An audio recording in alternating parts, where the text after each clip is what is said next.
गलती करे पराग और माफी मांगे अनुपमा, ये कैसा इंसाफ। नमस्कार दोस्तों, स्वागत है आपका आपके अपने चैनल हंग्री स्पिरिट्स में। हंग्री स्पिरिट्स देख रहे सारे दर्शकों का मैं अंजू शर्मा दिल से स्वागत करती हूँ। तो आज ख्याति राही को कुछ समझा रही थी जो मुझे तो समझ में आया नहीं, क्योंकि जो कोठारी हाउस में हो रहा है वो सिर्फ और सिर्फ पराग कोठारी की वजह से हो रहा है। इसमें अनुपमा की क्या गलती है? तो राही को समझाना ख्याति का, इसको थोड़ा विस्तार में मैं लेके आती हूँ आप लोगों के सामने। आप भी बताइएगा, क्योंकि मुझे तो इसमें बहुत अजीब सी फीलिंग आई। बात करते हैं पहले वही निवेदन, जिन्होंने अभी तक चैनल को सब्सक्राइब नहीं किया है कर लीजिए, साथ में दोस्तों बेल आइकॉन दबाइएगा ताकि आपको हमारे वीडियोस के नोटिफिकेशन मिलते रहे। वसुंधरा कोठारी की कोशिश अभी भी जारी है अनुपमा और राही को अलग करने की। इसलिए वो राही के सामने अनुपमा बुरी, अनुपमा ऐसी, अनुपमा वैसी ये करती रहती है। बर्बाद कर दिया हमारे घर में, मनहूस आ गई, बोलती रहती है। राही को वसुंधरा कोठारी पे गुस्सा नहीं आता है, अपनी मम्मी पे ही आता है। जो वो इतना गंदा बोल रही है उसपे गुस्सा नहीं आ रहा है। जिसने कोठारी हाउस के लिए इतना कुछ किया उसकी मम्मी ने, उसको वो याद नहीं आता है। वसुंधरा ना करे याद, समझ में आता है वसुंधरा की ईगो हर्ट है अनुपमा से, मगर राही की तो ईगो हर्ट नहीं होनी चाहिए अपनी मां से। जो भी वसुंधरा कोठारी गुस्से में अनुपमा को गालियां देती है, राही को लगता है कि मेरी मां डिजर्व करती है। उसी नोशन में राही हमेशा रहती है। तो अब जब ख्याति राही को समझाती है, चाय गिरती है, ये सब जो भी कह रही है, मुझे बड़ी अजीब बात लगी कि वो राही को ये कह रही है कि गलतियां सिर्फ बेटियों से नहीं होती है, बच्चों से नहीं होती है, गलतियां मां से भी होती हैं। बिल्कुल सही कहा, ये बात सही है, गलती मां से हो गई। मगर क्या वो सिर्फ मां की गलती थी? क्या ख्याति राही को ये नहीं बोल सकती थी कि मां को तुमने गलती करने क्यों दी? अपनी तरफ चेक पॉइंट क्यों नहीं रखा?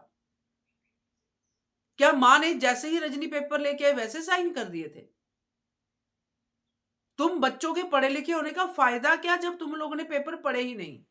क्या अनुपमा ने मना किया था पेपर पढ़ने को? तब तो आप लोग बिल्कुल डंके की चोट पे कहते कि अनुपमा ने हमें पेपर नहीं पढ़ने दिए, अनुपमा ने गलती की है। मगर अनुपमा ने तो कहा बेटा पढ़ लो, और अनुपमा ने यह भी कहा कि तुम लोगों को भी सोचना चाहिए था कि तुम भी 5 मिनट निकालते पेपर पढ़ने के लिए। याद होगा आपको वो सीन जो उसने राही और प्रेम को कहा था। तो यहां पे राही को यह जतला के ख्याति क्या बताना चाह रही थी कि तू अपनी मां को माफ कर दे। हर बार गलती राही करे और माफी अनुपमा को मिले, ये क्या इंसाफ है? आर्यन के टाइम पे भी अनुपमा को माफ कर दे। मतलब ये क्या है? ये मुझे नहीं समझ में आता, ये किस तरह का किरदार पोर्ट्रेट हो रहा है? और राही है कौन जो अनुपमा को माफ करे? और क्या राही के लिए वो गलती हुई है? आर्यन की मौत हुई, माफी और जो भी होता है आपस में ख्याति और अनुपमा में होना चाहिए था।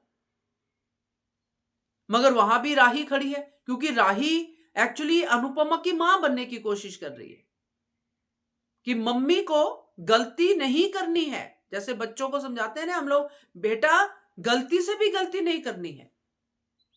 ये वो राही है, मैं कर लूं चलेगा, मैं जितनी मर्जी करूं, मगर मम्मी गलती नहीं कर सकती। और वही उसको ख्याति भी समझा रही है कि मां से भी गलती हुई है। भाई तुम लोगों का घर उजड़ा है तुम्हारे पराग कोठारी की वजह से। वो खुद मान रहा है, तुम लोग क्यों नहीं मान रहे हो? अनुपमा तो लोगों के घर बसा रही है ना, वो तो अपनी गलती का सुधार कर रही है, तुम लोग उसका साथ दो ना उसकी गलती का सुधार करने के लिए। तो मुझे ये सीन कुछ खास समझ आया नहीं कि इस सीन का मतलब क्या था। राही को कुछ और तरीके से भी समझाया जा सकता था, मगर राही को समझाया गया कि देखा अनजाने में तेरे से चाय गिर गई, गलती हो गई, तेरे से ऐसे ही मां से भी गलती होगी, माफ कर दे उसको। ये क्या बात हुई भाई? अनजाने में अनुपमा से गलती हुई तो अनजाने में राही से भी तो गलती हुई। मतलब ये कमाल का कॉम्बिनेशन देखने को मिला है। खैर, इसके बाद राही सुधरेगी वो तो हमने देखा है, बट ये सीन मेरी समझ में नहीं आया। आप बताइएगा, आपका क्या रिएक्शन है? कमेंट कीजिएगा। देखते रहिए channel hungry spirits. Thank you.